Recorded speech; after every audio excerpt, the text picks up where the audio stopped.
All right, so if you paid any attention to my Facebook post or anything over the last several weeks, you kind of notice that they've all been kind of in one direction or in one general area. And even though I don't really like standing up or being in front of a camera like this, I'm actually looking forward to making this video because I think it's important. And there's a lot of craziness going on in the world. Everybody can tell it's upside down. And a few months ago, I started wondering why, it's kind of looking into why it's upside down. And as I was looking, I came across some names that I feel like if you're a Christian, anybody really should know who these people are, because I'd never heard of them. And when I found out about them, it kind of blew me away. So it's just wondering why I never heard of these people, or why I never heard of these movements in the past. So I've been reading a lot of books. So it kind of got some leads off of the internet, maybe some YouTube videos, but then it's like I don't want to just rely on internet sources or stuff like that. So I went to the books, because if somebody's willing to publish it in a book and put their name to it, then I ain't necessarily got to be a validity or some truth to it.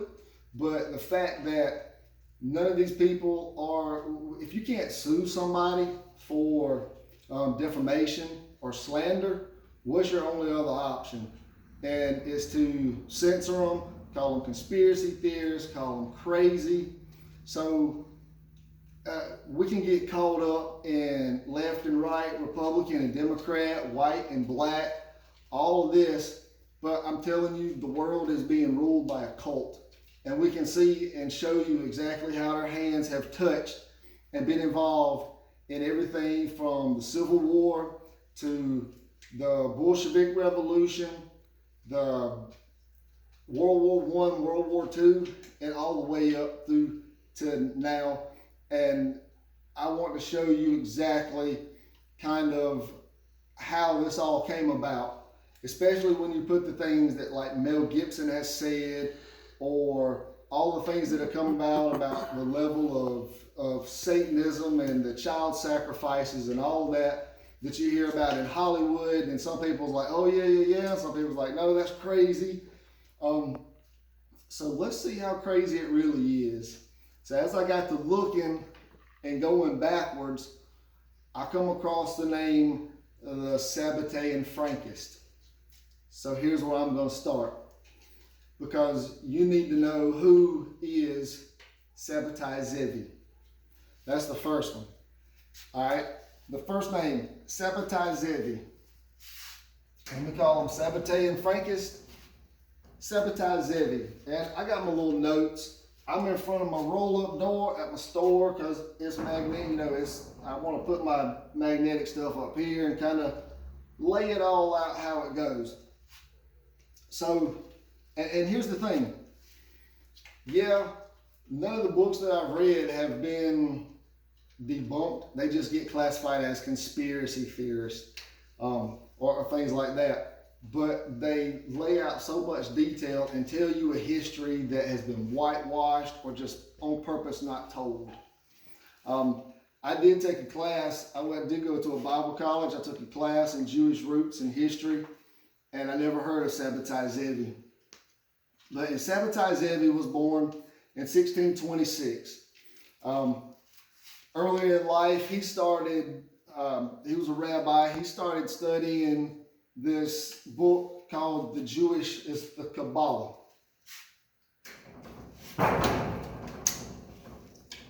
My bad. He started studying the Kabbalah. Now, it was the Lurianic Kabbalah that Rabbi Lurian had been working on in the 1500s. So he wouldn't let his disciples actually teach the Lurianic Kabbalah until after he was dead. After he was dead, then it began to be taught to generation after generation. It started to spread. Sabbatai Zevi started studying the Kabbalah. It's Jewish mysticism, occultism, all kind of like spiritual energies, multidimensional. It's like, okay, if you don't believe in a spiritual realm or an astral realm or multidimensional realm, all of that, I can't help that because it is very pertinent or to what's going on right here. And so Sabbatai Zevi, he started studying the Kabbalah, and he suffered from what would be considered a manic depressive psychosis. He would have crazy highs and then really dark lows.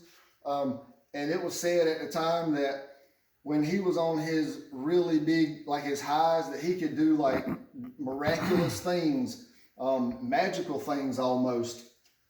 Well, in 1650, he was excommunicated from Smyrna for what was considered immoral beliefs or religious practices, and that kind of added to his manic depressive psychosis.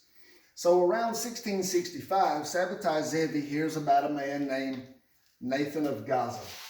Nathan of Gaza is supposed to be a prophet living in the Holy Lands, like one of the first prophets they've had or has been around since like John the Baptist. And so Sabbatai Zevi, he hears about Nathan of Gaza. He ends up going to see Nathan of Gaza because he thinks he can help him with his emotional highs and lows. And when he comes to Nathan of Gaza, they have like a John the Baptist Jesus moment. When Nathan of Gaza sees Sabbatai Zevi, he proclaims, hey, the Messiah is here. And Sabbatai Zevi is like, what? I come to see you because I'm having issues, and now you're proclaiming me to be the Messiah in front of everybody? Well, over time, Nathan of Gaza ends up convincing Sabbatai Zevi that he is the promised Jewish Messiah. Okay, here's the thing. On June the 18th, 1666, 18 being 6 times 3, do the math, 1666, Sabbatai Zevi actually proclaims that he is the prophet. That he is the Messiah. And that in his new messianic age is the law of inversion. Anything that the Torah, which is the first 5 books of the Old Testament, anything that it says don't do, now means to do. Don't eat fats of certain animals now means to eat fats of certain animals. Don't do anything that said don't do, it means now to do. And the Sabbatarians, here's the thing that really got me. It was almost like a Moses and Aaron type deal. Nathan of Gaza was the mouthpiece really for Sabbatai Zevi. And they became known for when the Jews would have a feast a fast, the Sabbatarians would have a feast. And the feast would end with sexual orgies where the lights went out and they were basically swapping wives. It was incest. It was Satanism. It was a Luciferian doctrine that come from the Kabbalah. That he that is like going in. I'm not encouraging studying the Kabbalah, but it's a lot of mysticism, a lot of spiritual energies, collecting the energies in the universe, kind of like the all sparks and transformers or something like that. So later on in Sabbatai Zevi's messianic message, that he wants to, he proclaims that he's going to restore the land in Palestine of Israel back to the Jewish people. So at this time, where ancient Jerusalem, Israel is now controlled by the Ottoman Empire, the sultans or the caliphate. So most of them were like the sultans. Well, Sabbatai Zevi, he goes to the Sultan and he tells him that he wants the land of Israel back. Here's another thing to understand about Sabbatai Zevi. Sabbatai Zevi had over 1 million followers of Jewish Christians around the world. Jews, some Christians, but mostly Jews around the world. He had over 1 million followers. His ministry lasted somewhere between 10 to 11 years. Jesus's was 3 and never had half as many as 1 million followers at one time with him while he was had his earthly ministry. So Sabbatai Zevi, he's got like a big movement going on. And the Sultan had been seeing this movement and he had allowed it to go on to continue until Sabbatai Zevi started getting political. He went and told the Sultan to give them the land of Israel. So what happens is Sabbatai Zevi gets thrown in jail. A lot of his followers get hardened. They don't like it. They're aggravated. Well, the Sultan finally gives Sabbatai Zevi an option. It's either you convert to Islam or you die. One of the two. What does Sabbatai Zevi do? He converted to Islam on the spot. A lot of his followers fell away. A lot of his followers didn't. A lot of them, they stuck with him. So, of course, Nathan of Gaza had a way of spinning it because they had a way of really twisting the Hebrew language to make it fit. It was like even Jacob had to pretend to be Esau to get what Jacob wanted, kind of thing. So he told his disciples, his followers, afterwards when he met back with them, you can be whatever religion you want to be outwardly. Secretly, you're Sabbatarian. Secretly, you practice Sabbatarianism, which is Luciferian at the very basis of it. So when he converted to Islam, there were a group of Jewish followers who also converted with him and lived in the land of Turkey, and they were known as the Donmei. The Donmei were not that, they never called themselves the Donmei. What happened was it was just meant a convert. They were known as the ones who, sometimes they were often called the wife-swapping Jews of Turkey. But they became Islam Muslim on the outside, behind the scenes, Sabbatarianism. Well, and they could also be called crypto Jews.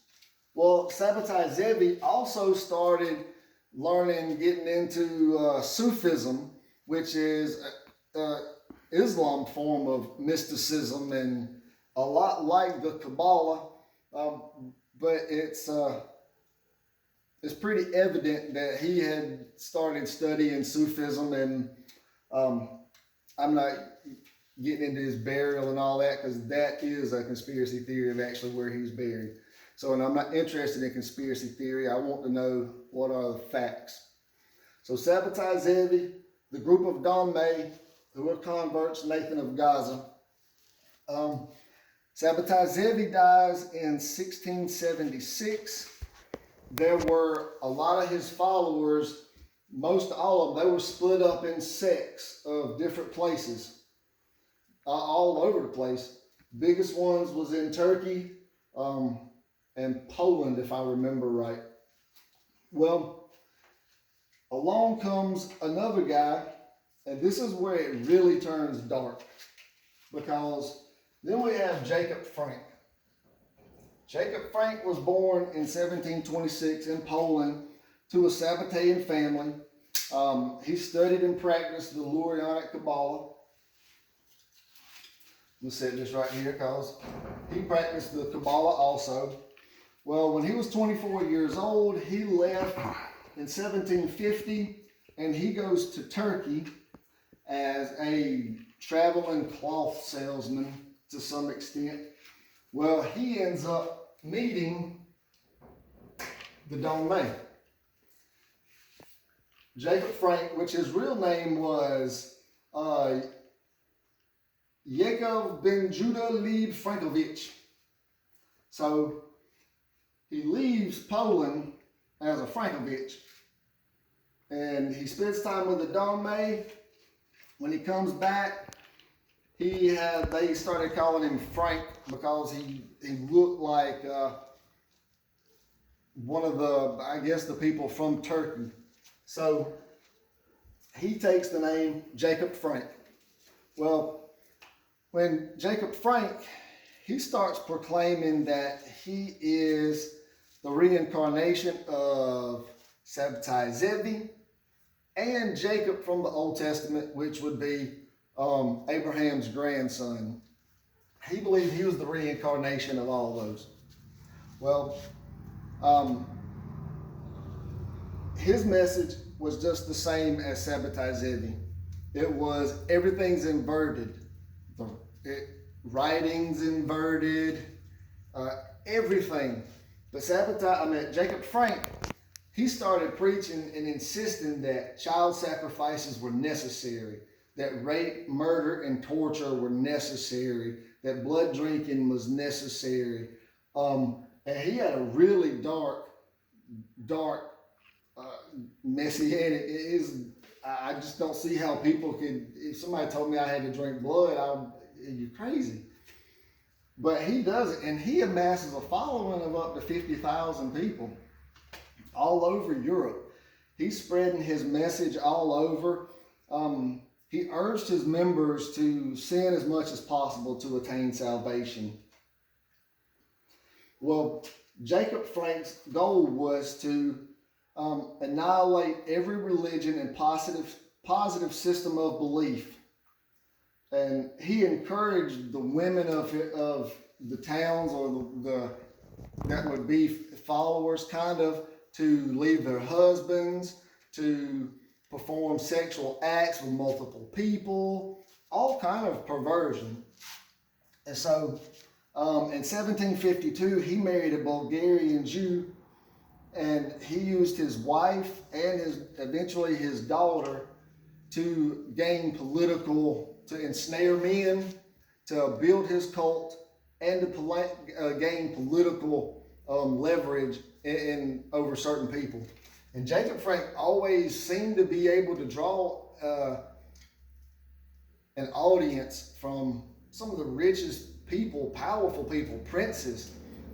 His wife and his daughter, both of them were pimped out to princes and important people in towns. It was said that his wife probably was with over 200 different people he used her to seduce. And his daughter Eva, very much the same. So in 1956, he is in Poland. Jacob Frank convinces the Roman Catholic Church, the bishop, that his Frankist group are against the Jews. So he encourages them to convert to Christianity, and he convinces them by having Talmud book burnings and until that all the Talmuds pretty much in Poland were gone. They were wiped out. So the Catholic Church was impressed by this, and all of a sudden there was a revival of Jewish people who became Roman Catholic. Jacob Frank even administered in a ceremony himself, helped baptize 5,000 Jewish converts in one ceremony to Catholicism. Remember, you can be whatever religion you want to be on the outside. You're Sabbatean Frankist behind the scenes. Same thing with Jacob Frank. It was the same exact thing. So, as that went on with the Talmud burnings, all that, the Roman Catholic Church was really impressed by it. Really impressed. And so, not only that, they started financing Jacob Frank. They started helping him establish a power base in Poland, basically. And so they lived dual lives. Outwardly, they were Catholic. Behind the scenes, they were Sabbatean. So, and that mass conversion happened in 1759. A year later, Jacob Frank was found out. He was teaching heresy to the Catholic Church, and he was thrown into the citadel, like a prison, basically. But before then, Jacob Frank had already established and started going underground with sales of followers all over the place. He had an underground structure already in place of different followers throughout Europe. So when he was released from prison in 1773, it's when he got out. And there's a lot that starts happening around 1773. Jacob Frank, once he gets out, he immediately draws an audience with the Austrian Archduchess, and she wants him to be the mouthpiece to the Jewish people for the Christian community in Austria. Well, Jacob Frank agrees to it, and he immediately starts planning a coup against the Austrian government. It eventually was found out, and he was exiled from Austria and Vienna in the year 1786. 1786, he goes to a little town outside of Frankfurt, Germany called Offenbach, Germany, right outside of Frankfurt, and that's where he settles. But see, here's what happened. Sometime around 1773, there was a meeting of some sorts. Jacob Frank had already had an impact on a few people. So why did he go to Frankfurt? Frankfurt was the home of two people that he was associates with. One was Adam Weishaupt. The other, Mayer Amschel Rothschild. He started the Rothschild dynasty. So, to really understand where we go from here, why Adam Weishaupt, why Mayer Amschel Rothschild? His real name was Bayer. He changed the last name to Rothschild, which translated back into German means red shield. So he was the first one to change the name to Rothschild. So let's look at what happened in 1773 and figure out what went on. Adam Weishaupt, he was brilliant. He was sadistic, but he was brilliant. 1773, Adam Weishaupt, he was born in a Sabbatean family. His father died when he was 5 years old, and he was taken up and raised by the Jesuit order of the Catholic Church. Now, that's where another conspiracy or controversy comes in, because the Jesuit order was a lot like, kind of like CIA, or very conspiratorial arm of the Catholic Church. They were the infiltrators for the Vatican, and had a lot of like structure that was set up that would allow them to reach and know things going on in governments that most people wouldn't really know. So Adam Weishaupt was raised as a Jesuit. That's important, because right now we have the first Jesuit Pope ever. That's important. Mayer, in 1773, Adam Weishaupt renounces his affiliation with the Jesuits. And what's funny, the 1773 was the same year that the Pope disbanded the Jesuit order. So Frankfurt was the home of Adam Weishaupt, who was a young Jesuit, very ambitious and intelligent. And let's see, me go to Mayer Amschel Rothschild. Mayer Rothschild was born in 1754 in Frankfurt. His father was a very religious Jew. He spent all his energy teaching Mayer Rothschild everything he knew about money lending, because that was the kind of business his father was in. So he taught Mayer Rothschild everything he knew, but he also taught him all the religion, the Jewish religion. He preached it a lot. Well, his father dies when he's 11. He didn't take him long. He rejected his father's religion, and he left out on his own and became a banker. He became a bank clerk for the Oppenheimer Bank. Early in life, Mayer Rothschild found out that it was more profitable to loan money to governments and kings than it was over the private citizens, because of the security of the nation's taxes. So he ends up becoming, through some of his contacts in banking, he became the manager of Prince William of Hesse. I don't know how to pronounce it. It's Hesse. Anyway, he had the largest inherited fortune in Europe. Over time, Mayer Rothschild, as he began to,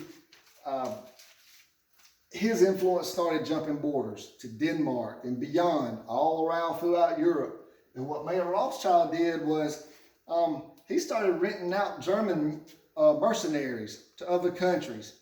The King George even rented out German mercenaries from Mayer Amschel Rothschild and sent them to the American colonies to try to keep them all in line. So Mayer Amschel Rothschild was making money by renting out the German mercenaries, and he was also making money for the prince, he was accounting, keeping all his money for him. When Prince William died, he left Mayer Rothschild $200 million in the 1700s. $200 million in the 1700s is a lot. That is a lot. It was the largest, he inherited the largest fortune in Europe. So in 1772, Mayer Amschel Rothschild moves back to his hometown of Frankfurt, Germany. Well, right after Jacob Frank gets out of jail, these three right here make what I call they were the unholy trinity, because they come together and made a pact where, and guys, this is where it starts getting very controversial. Adam Weishaupt, Jacob Frank, Mayer Amschel Rothschild formed a pact. Jacob Frank encourages Adam Weishaupt to start a organization called the Order of the Bavarian Illuminati. The Illuminati was established, the Bavarian Illuminati was established by Adam Weishaupt May 1st, 1777. 1777, Adam Weishaupt also joined the Masonic lodges. Mayer Rothschild joined Mason, all three. So, and the whole goal for this Illuminati,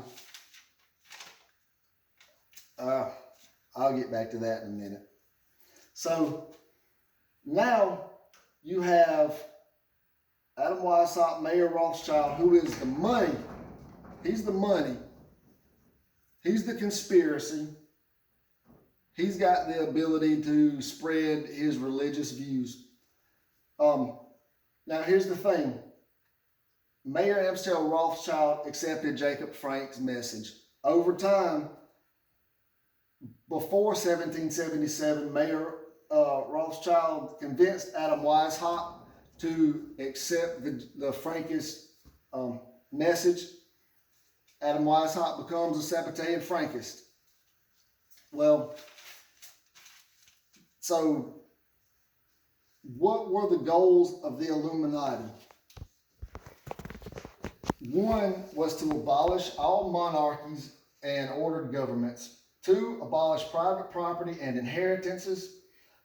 Three, abolish patriotism and nationalism. Four, the abolition of family life and institution of marriage. Establishment of communal education for children. Number six, abolish all religions. From day one, the goal was to establish a one world government ruled from Jerusalem, and the only religion allowed would be Luciferianism. In a nutshell, that's what it was. And the Illuminati, their goals is almost identical to communism. So here's what happened. The Order Illuminati, well, around 1782, a guy named Moses Dobruschka, who was aka Franz Thomas von Schoenfeld, aka Junius Frey, he moved to Vienna and became a follower of Frank. He founded a group called the Asiatic Brotherhood. Well, here's how this group gets found out and where it gets kind of touchy. Adam Weishaupt, the Bavarian Illuminati had a courier who was a priest by the name of Jacob Lance, who died on July 20th, 1785. He was traveling on horseback. He got struck by lightning. The police found him. They found pamphlets of stuff in his satchel. Inside of his coat was stitched the plans for the French Revolution. They raided his house. They found names of people. They found the list that I just read to you. They found all kinds of stuff, and it was enough to where all secret societies in Bavaria, in that region, were all banished. So what did they have to do? They went underground and they went into Freemasonry. Here's where it gets touchy, because guys, I know a lot of people who are Masons. I'm not judging, whatever. I'm just stating it, because no matter how you go back and look at this, any which way you look at it, you always come back to this is what happened. So they decided to they started subverting the Masonic lodges, subverting all the